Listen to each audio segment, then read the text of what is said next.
and welcome to your Ospreys Insider with me, Gabriella Dukes.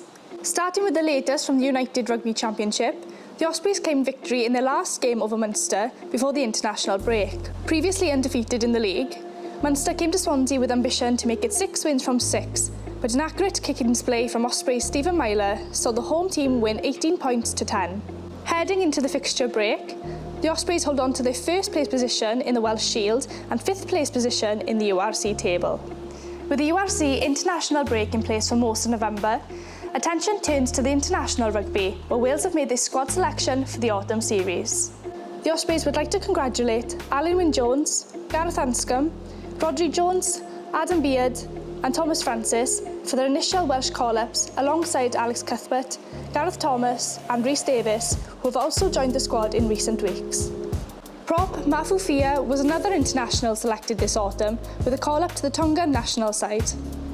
With the opportunity to focus on our pathway during the URC break, the Ospreys A team have 2 fixtures lined up during November. With the first game already completed, Ospreys A travelled to the Knoll to take on Ealing Trailfinders A in Neath. 7 tries on the day and a perfect defensive record saw Ospreys A beat the English side 45 points to 0. Next up for the A team is a trip to Parker Scarlets to face the Scarlets development squad. Elsewhere in the pathway, Aberavon hold on to top spot in the Premiership Cup West with a 30-20 victory over Swansea at St Helens.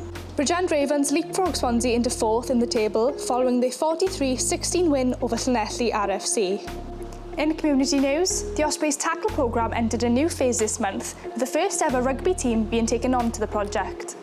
Players from Port Talbot Panthers, a mixed ability rugby team, took part in a 3-week version of the tackle programme that assists in developing employability skills. The likes of Filtronics, Keytree, Bridgend College and Soul Coffee were all on hand to help during the project's duration. And finally, the Ospreys would like to say farewell to Centurion and fan favourite Ollie Cracknell as he departs the region for London Irish. Cracknell, who made his Ospreys debut in 2015, went on to make 117 appearances, scoring 10 tries.